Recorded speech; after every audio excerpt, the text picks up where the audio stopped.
வாழ்க வையகம், வாழ்க வையகம், வாழ்க வளமுடன். குரு வாழ்க, குருவே துணை. அன்பர்களே, திருக்குறளிலே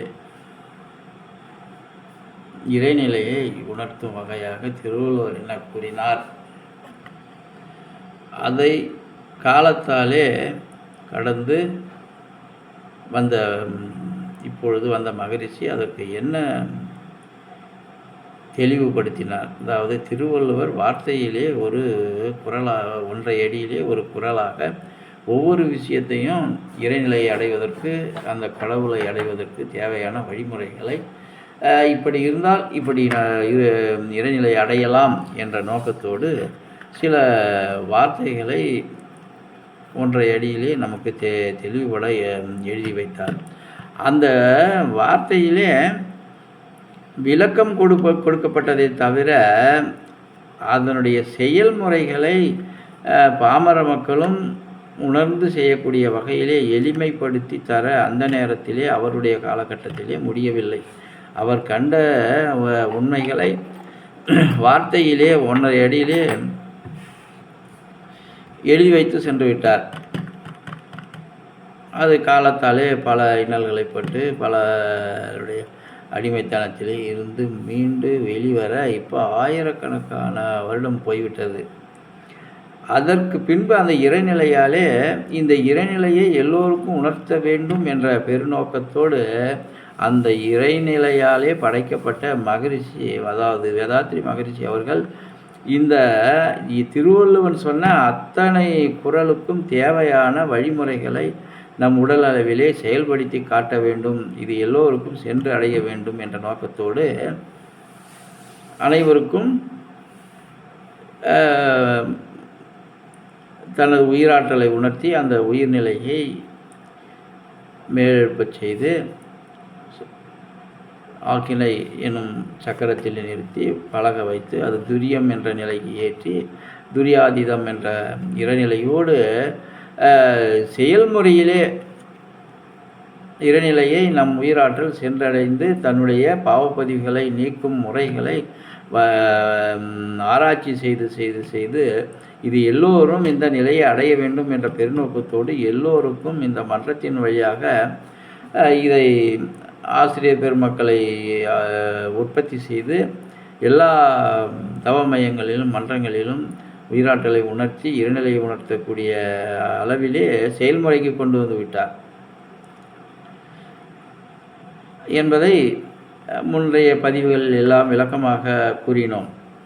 ஆனால் வார்த்தையிலே சில வகையான வார்த்தைகளிலே அதனுடைய உண்மைகளை உட்புகுத்தி வாக்கியங்களாக செய்யும் ஒரு பழக்கம் அன்றைய கால ஞானிகளுக்கு உண்டு.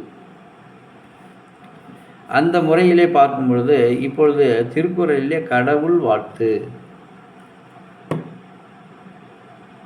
அப்படின்ற வார்த்தையை ஃபஸ்ட்டு கடவுள் வாழ்த்து அப்படின்ற முறையில் 10 குறளை கொடுத்தாங்க. அதுக்கு தலைப்பு என்ன கொடுத்தாங்க? கடவுள் வாழ்த்து. அப்போ கடவுள்னால் என்ன? ஏன் அதை கடவுள்னு வார்த்தையை கொடுத்தாங்க அப்படின்ற ஒரு சிந்தனைக்கு வந்தோம்னா, இந்த கடவுள் என்ற வார்த்தை வர காரணம் என்ன என்பதை நாம் தெளிவுபட தெரிந்து கொள்ளலாம். அத்தகைய நோக்கத்திலே இன்றைய சிந்தனை இருந்தாக கடவுள் என்ற வார்த்தைக்கு என்ன விளக்கம் என்பதை எனக்கு இறைநிலை ஊட்டிய ஒரு அறிவின்படி, நான் ஒன்றும் சொல்லலப்பா, எனக்கு ஒன்றும் இது ஒன்றும் தெரியாது, ஆனால் அந்த இறைநிலையே கடவுள் என்ற வார்த்தைக்கு இதுதான் விளக்கம் என்ற ஒரு தெளிவுபடுத்திய நிலையிலே நான் இந்த கடவுள் என்ற வார்த்தைக்கு ஒரு சிந்தனை விருந்தாக இன்றைக்கு எடுத்துக்கொள்வோம். வாழ்க வளமுடன். கடவுள் நமக்குள்ள கடந்து இயங்கக்கூடிய ஒரு ஆற்றல்.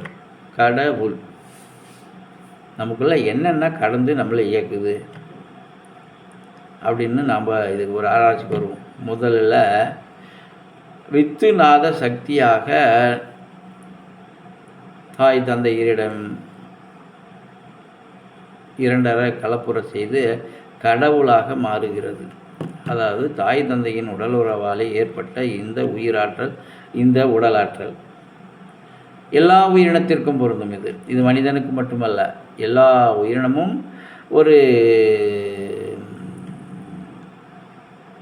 இணைப்பு, அதாவது ஆண் பெண் என்ற இணைப்பிலே முதலாக வித்து நாத சக்தி ஒன்றிணைந்து இந்த உயிராற்றல் இன்னொரு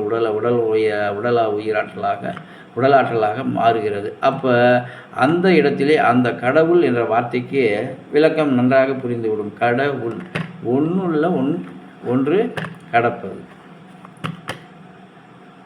நல்லா புரிஞ்சுக்கோங்க, தெளிவாக புரிஞ்சுக்கோங்க.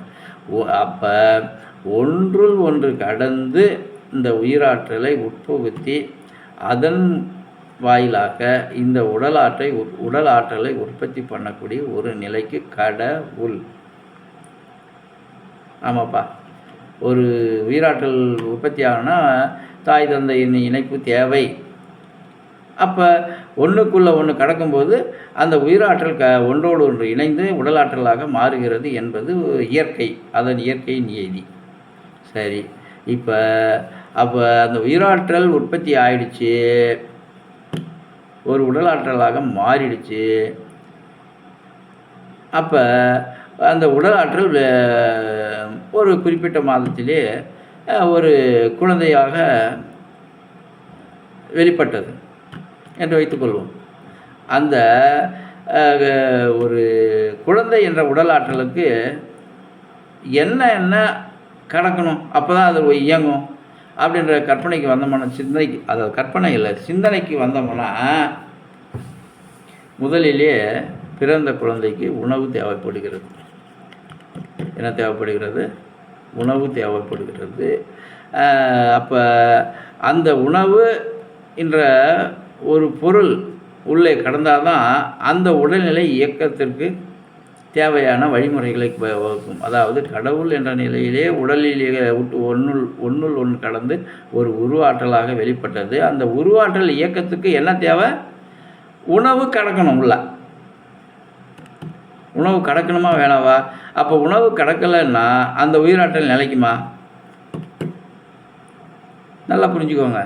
கடவுள் அப்போ ஒரு உயிராற்றல் ஒன்றுள் ஒன்று கடந்த பின்னாடி உணவு என்ற ஆற்றல் உள்ளே கடக்கணும். சரிப்பா, உணவு மட்டும் கடந்தால் போதுமா? அந்த உடல் இயங்குமா? காற்று கடக்கணும். அப்போ காற்று என்ற ஒரு பொருள் நமக்குள்ளே கடக்கலைன்னா இந்த உயிராற்றல் என்னதான் இருந்தாலும் இந்த உயிராற்றல் இயங்குமா? ஏன்னா உணவு மட்டும் சாப்பிட்டா மட்டும் இந்த உயிராற்றல் இயங்குமா? அப்போ காற்றோட்டம் தேவைப்படுகிறது. அப்போ காற்றோட்டம் மூக்கு வழியாக கடக்கிறது. கடவுள் கடக்கிறது. அப்போ சாப்பிட்டா உயிர் உற்பத்தி ஆகிடுச்சு, சாப்பாடும் கிடச்சிருச்சு, காற்றோட்டமும் உள்ளே போயிடுச்சு. அப்போ வெப்ப ஆற்றல் இந்த உடல்லே கடக்கணும். வெப்ப ஆற்றல் இந்த உடலிலே கடக்கணும் அப்படின்னா இந்த வெப்ப ஆற்றல் எங்கேருந்து நமக்கு கிடைக்கிது? இது ஒரு ஆராய்ச்சிக்கு சொல்லி தான் ஆகணும். இதை சொல்லலாம் புரியாது. அதாவது இந்த வெப்ப ஆற்றல் எங்கிருந்து நமக்கு இந்த உடலுக்கு வெப்ப ஆற்றல் கிடைக்கிறது? நாம் எல்லாம் சொல்லுவோம், சூரியனில் தான் வெயில் மூலிமா நமக்கு ஹீட்டு கிடைக்குது, அப்போ அங்கிருந்து தான் வெப்பம் வருதுன்னு எல்லாரும் நினச்சிருக்கிறாங்க. சூரியனிலிருந்து வருவது வெப்பம் இல்லை, ஒளி மட்டும்தான், அதாவது வெளிச்சம் மட்டும்தான் வருமே தவிர அங்கிருந்து வருவது ஒரு புற ஊதா கதிர்வீச்சு. அங்கிருந்து வருவது என்ன கதிர்வீச்சு? ஒரு புற ஊதா கதிர்வீச்சு தான் அங்கிருந்து சூரியனிலிருந்து நமக்கு கிடைக்குது. அந்த ஊதா கதிர்வீச்சு என்ன ஆகுதுன்னு ஒரு ஆராய்ச்சிக்கு வருவோம்.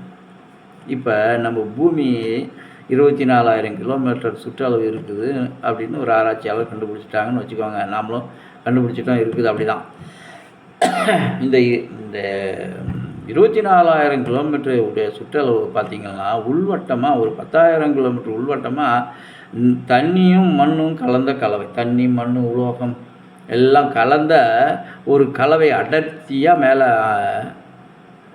அழுத்தி பிடிச்சிருக்குது. அந்த அழுத்தம் எங்கேருந்து கிடச்சின்னு நம்ம என்ன பார்த்தோம்? இறைநிலை, அதாவது கடவுள் வாழ்த்தில் என்ன பார்த்தோம்?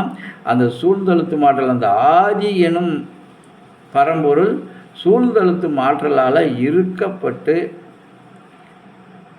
இந்த இறுக்கத்தின் காரணமாக இந்த மேலே தண்ணி அதுக்கு மண்ணும் தண்ணி இது தண்ணியும் கலந்த கலவையால் இறுக்கத்தால் உந்தப்பட்டு நெடுமையத்தில் என்னவா இருக்குது, பெரிய ஒரு வெப்ப ஆற்றல் மனித எண்ணத்திற்கு அப்பாற்பட்ட மனிதனால் கணிக்க முடியாத அளவுக்கு இந்த வெப்பத்தினுடைய தாக்கம், வெப்ப ஆற்றல் குழம்பாக பூமியினுடைய 10 கிலோமீட்டருக்கு உள்வட்டமாக ஃபுல்லாகவே எல்லாமே எப்படி இருக்குது. கோழி முட்டையில் இப்போ நாம் பார்த்தோம்னா ஒரு மஞ்சள் கரு எப்படி மேலே வெள்ளை எல்லாம் அதுக்கு பின்னாடி அந்த மஞ்சள் கரு எப்படி இருக்குது, அந்த மாதிரி பூமியின் நெடுமையத்தில் அளவுக்கு மிதமிஞ்சிய ஒரு வெப்ப ஆற்றல், வெப்ப குழம்பு எப்போ எந்த டைமும் விடாத ஒரு வெப்ப ஆற்றல் இயங்கிட்டே இருக்குது. அதனுடைய வெப்பம் இவ்வளோதான் அப்படின்லாம் சொல்ல முடியாது, கணக்கிட முடியாத அளவுக்கு அந்த வெப்பாற்றல். அந்த வெப்பாற்றல் வர்றதுக்கு காரணம் என்ன, அது சூழ்ந்தழுத்து மாற்றல், அதாவது சுத்தவெளியினுடைய அடுத்த விசை. அப்போ அந்த வெப்ப ஆற்றல் ஒரு சென்ட்ரலில் போய் ஒரு வெப்ப குழம்பு கொதிச்சுட்டே இருக்குதுன்னா அதுலேருந்து ஒரு ஆவி எழுமல்ல. அப்போ அந்த ஆவி அந்த 10 கிலோமீட்ரு அளவில் இருந்து தாண்டி வரும்போது மேல் மட்டத்துக்கு வர வர வர தண்ணி மண்ணும் கலந்த கலவை தானே இது. ஃபில்டர் ஆகி என்ன பண்ணுது, பூமியில் மேலே ஒரு குறிப்பிட்ட டெம்பரேச்சர், அதாவது இந்த உயிரினம் வாழ தகுந்த மாதிரியான ஒரு டெம்பரேச்சர் அளவுக்கு இயற்கையிலே அது என்ன பண்ணுது, அந்த ஆவி அந்த அவ்வளோ அளவுக்கு மீறின அந்த கொதிக்கலனிலிருந்து புறப்படும் ஆவி மேல் மட்டத்திற்கு வர வர வர வர வர என்ன ஆகுது, அதோடைய வெப்பத்தன்மை குறைஞ்சி உயிரினம் வாழத்தக்க ஒரு வகையான வெப்பம் மேல் பூமியில் இப்போ பார் கண்ணுக்கு தெரியாத ஒன்று அப்படியே இப்போ மேலே ஆவியாக வந்துகிட்டே இருக்குது. அப்போ அந்த ஆவியாக வர்ற அந்த அதாவது அந்த ஆவி மேலே நம்ம சூரியனிலிருந்து வரும் புற ஊதா கதிர்வீச்சு பட்டுச்சின்னு வச்சுக்கோங்க, அந்த தன்மையை சூரியனில் இருக்கக்கூடிய வெப்பத்தன்மையும் இந்த பூமியில் உள்மட்டத்தில் இருக்கக்கூடிய வெப்பத்தன்மையின் ஆவியும் இரண்டும் கலந்தால் அது என்ன ஆகுது, இயற்கையிலே ஒரு வெப்ப ஆற்றலை தானாக உற்பத்தி பண்ணிடுது.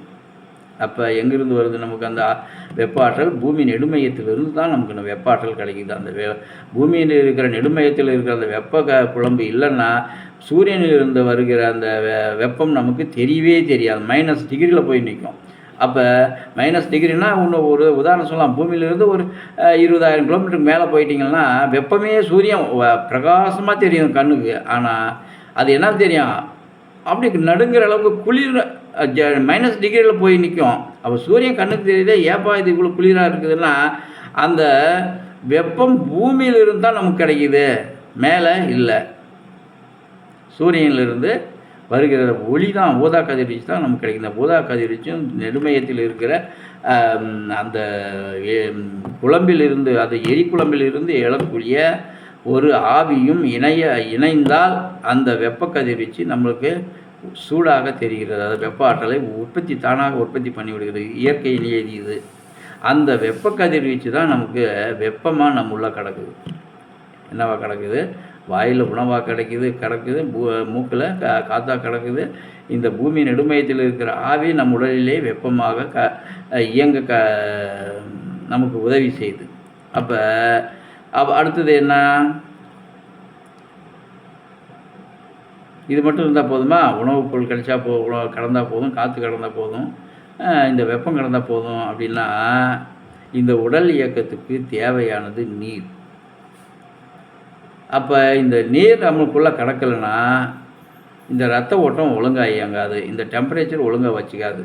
அப்போ நீர் ஓட்டம் நமக்குள்ளே கிடக்குதில்ல, அப்போ அந்த கடக்கிறதுக்கு பேர் கடவுள்னு பேர் வச்சாங்க. அப்போ கடவுள் எது, இப்போ நாம் பார்க்குறோம் ஊருப்பட்ட கடவுள் இப்போ ஊரில் பார்க்குறோம், ஆளுக்கு ஒரு கடவுளை வச்சுக்கின்னு, ஆளுக்கு ஒரு கோயிலை கட்டிக்கின்னு, ஆளுக்கு ஒரு மதத்தை வச்சுக்கின்னு என்ன பண்ணுறோம், நம்ம மனுஷன் பிரிவினைவாதம் பண்ணுறோம் இப்போ நம்ம. ஆனால் கடவுள்ன்ற வார்த்தைக்கு அந்த நேரத்தில் திருவள்ளுவரிலிருந்து என்ன சொன்னாங்கலாம், இந்த இயற்கையின் ரகசியம் நமக்குள்ளாக உணவாகவும் காற்றாகவும் வெப்பமாகவும் இந்த நீராகவும் கடக்குது. நமக்கு கடக்கிறதுக்கு பேர் அந்த நேரத்தில் என்ன சொன்னாங்க ஞானிகள்லாம், கடவுள்னு பேர் வச்சாங்க இதுக்கு. அப்போ இது மட்டும் போதுமா? வான இயக்கம் நம்ம முன்ன குரலில் பார்த்தோம். இந்த வான இயக்கத்துக்கு நமக்கு என்ன சம்பந்தம் அப்படின்னு திருக்குறளில் தெளிவாக கடவுள் வாழ்த்துல சொல்லிட்டாங்க. அதை நம்ம ஆராய்ச்சி பண்ணி அதனுடைய தெளிவுரைகளை நம்ம கேட்டோம். என்னென்ன கேட்டோம் அது மறுபடியும் ஒரு ரிப்பீட் பண்ணலாம், திருப்பி சொல்லலாம். அதாவது இந்த வான இயக்கம் நமக்கு வர்றதுக்கு தேவையான என்ன குரல்? அது வான இயக்கத்துக்கு நமக்கு என்ன சம்மந்தம்னு ஒரு குரல் வருதில்ல. கடைசியில் 9வது குரல் என்ன குரல்? அது என்னதான் நீ ஒரு மெய்ஞானியை அடைஞ்சி அவர் காலை பிடிச்சி நீ இந்த இறைநிலையை உணர்றதுக்கு தேவையான வழிமுறை சொல்லி கொடுத்தாலையும் கோளில் பொறியில் குணமிலவே என் குணத்தான் தாளை வணங்காத்தலை. அதாவது கோளில் இருந்து வரக்கூடிய அந்த வான இயக்கங்கள்லாம் நமக்குள்ளே எந்த நேரமும் தான் தொடர்பில் இருக்குதல்ல. எல்லா உறுப்புகளும் அதனுடைய கட்டுப்பாட்டிலே வைத்துக்கொண்டு நம்ம இயக்கக்கூடிய ஒரு ஆற்றல் எங்கே இருக்குது? எங்கேருந்து வருது? வான இயக்கத்திலிருந்து வருது. வான இயக்கம், அந்த வான இயக்கம் நமக்குள்ளே தோல் வழியாக நமக்குள்ளே எந்த நேரமும் கடந்துகிட்டே இருக்குது. அப்போ அதுவும் ஒரு கடவுள் தான். வான இயக்கம் கடக்கலைன்னா இந்த உடல் இயக்கம் நடக்காது. உணவு இல்லைன்னா உடல் இயங்காது. காற்று இல்லைன்னா இந்த உயிர் உடலும் இயங்காது. அப்போ இந்த ஹீட் வெப்பம் இல்லைன்னா உடலும் கடக்கலைன்னா வெப்பம் கடக்கலைன்னா நம்ம உடல் இயங்காது. இந்த வான இயக்கம் நமக்குள்ளே கடக்கலைன்னா இந்த உடல் இயங்காது. இந்த உயிராற்றல் தாய் தந்தையிடமிருந்து கடக்கலைன்னா நம்ம இந்த உடல் இருக்காது. அப்போ எது நம்முள்ள கடந்து இயங்குதோ நம்மளை இயக்கிட்டு இருக்குதோ அதுக்கு பேர் கடவுள். ஏன்னா நமக்குள்ளே அதை கடந்து இயங்கி கொண்டு இருக்கிற பொருளுக்கு பேர் கடவுள்னு பேர் வச்சாங்க. அந்த காலத்தில் எதுவும் சும்மா வைக்கல. கடவுள் அப்படின்னா நமக்குள்ளே எது இயங்கிட்டு இருக்குதோ அதுதான் கடவுள். அதாவது உணவு இல்லைன்னா நம்மளால் வாழ முடியாது, அத்தியாவசியமாக வாழ முடியாது. ஒரு நாள் பார்க்கலாம், 2 நாள் பார்க்கலாம், 3வது நாள் நீட்டிடுவோம். அப்போ மூச்சு 5 ஒரு செகண்ட் மூக்கு வாயை அமுத்தி பிடிச்சிக்கணும்னா உள்ளே போகலாம். என்ன ஆகும்? அடுத்த நிமிஷம் நீ என்னவோ அது ஆகிடுவேன். அப்போ நம்மள உடம்புல இருக்கிற ஹீட்டு டெம்பரேச்சர் 98.4 டிகிரி உடம்புல இருந்தால் இந்த உயிர் இருக்குதுப்பா, சூடு இருக்குதுப்பா. அப்போ இல்லைன்னா என்ன ஆகிடுது? உடம்பு சில்லுன்னு ஆகிப்பதில்ல. அப்போ இந்த வெப்ப இயக்கம் நமக்குள்ளே எந்த நேரமும் முறையாக இயங்கிட்டு இருக்கணும். அப்போ நீர் நமக்குள்ளே சாப்பிட்றதுக்கு நீர் தேவைப்படுது. சாப்பாடு பொருளை தயார்படுறதுக்கும் நீர் தேவைப்படுது. அந்த நாம் சாப்பிட்ட எல்லாத்தையும் சுத்தப்படுத்துறதுக்கும் நீர் தேவைப்படுது. சகலமும் நீரில் தான் எல்லாமே. நம்ம கண்ணுக்கு தெரிகிற அத்தனை பொருளும் நீரோட்டம் தேவை. பூமியில் இருக்கிற அத்தனை பொருளுக்கும் நீரோட்டம் தேவை. நீரோட்டம்னா கடக்கணும். நீர் ஒன்றுக்குள்ள ஒரு பொருள்லேருந்து ஒரு பொருள் கடக்கணும். அப்போ தான் அது நடக்கும். அப்போ நமக்குள்ள கடவுளாக கிடக்கிறது, அத்தியாவசியமாக கிடக்கிறது இந்த 5 பஞ்சபூதங்களும் தான். 5 புலன்கள் வழியாக 5 பஞ்சபூதங்களும் கடந்து நம்மளை இயக்க வல்ல ஒரு நிலையை அந்த காலத்தில் திருவள்ளுவர் கூட கடவுள் அப்படின்னு தான் சொன்னார். கடவுள்னா என்ன? இந்த 5 பஞ்சபூதங்களும் 5 புலன்கள் வழியாக கடந்து நம்மளை இயக்கக்கூடிய மகா சக்தியான ஒரு இயக்கத்தை கடவுள்னு பேர் வச்சாங்க. கடவுள். அப்புறம் இதுக்கு பல பேர்கள் பின்னால் வந்தவங்கெல்லாம் பேர் சொன்னாங்க. கடவுள்ன்றத எங்கும் எல்லா இடத்திலும் நீக்கமர நிறைந்திருக்கிறதால அது இறைவன். எல்லாம் பறந்து நிற்கிறதால பரம்பொருள். இது ஒரு சக்தி இயக்கத்தை எல்லாத்துக்கும், எல்லா உறுப்புகளும் சக்தி இயக்கத்தை கொடுக்கறதால ஒரு சக்தி, இறைநிலை, ஆண்டவன், நம்மளை ஆள்றவன். ஆண்டவன் நம்மளை ஆள்றது எது?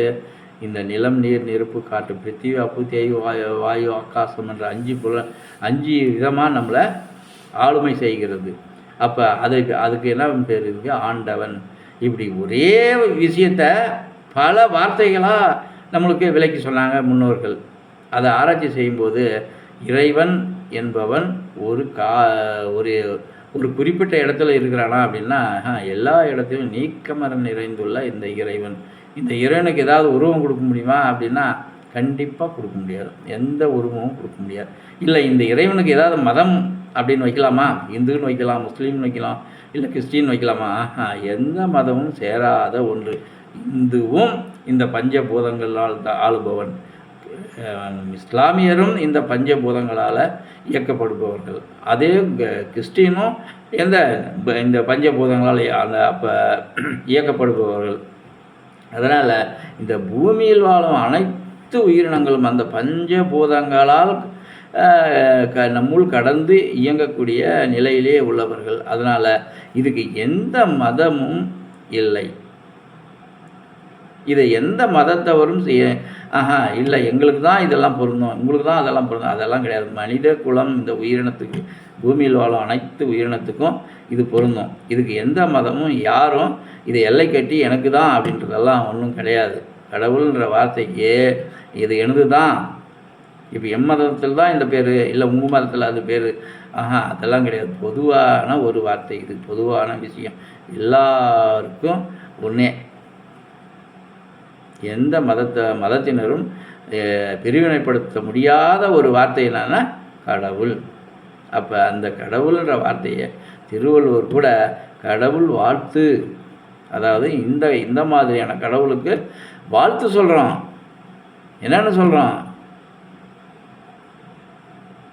காசா உணவாக கிடக்கிறியே நீ நல்லா இரு, காத்தா கிடக்கிறியே நீ நல்லா இரு, வெப்பமாக கிடக்கிறியே நீ நல்லா இரு, வான இயக்கமாக எனக்குள்ளே கிடக்கிறியே நல்லா இரு, இது எல்லாத்தையும் தாங்கி நிற்கிற இந்த உயிர் அப்பா அம்மா கிட்டேருந்து வச்சு நீயும் நல்லா இரு அப்படின்னு வாழ்த்து சொல்கிற மாதிரி அமையுது இந்த இயற்கையை நீதி. அதனால் எந்த மதத்தினரும் யாருக்கும் எல்லாருக்கும் பொதுவான ஒரு விஷயம் அப்படின்னா இந்த பஞ்சபூதங்கள் தான். இந்த பஞ்சபூதங்களால் தான் நம்ம ஆளப்படுறோம். அப்போ இதுதான் நமக்கு ஆண்டவன் என்ற முறையிலே இன்றைய சிந்தனை இருந்து நிறைவு செய்து கொள்வோம். வாழ்க வளமுடன்.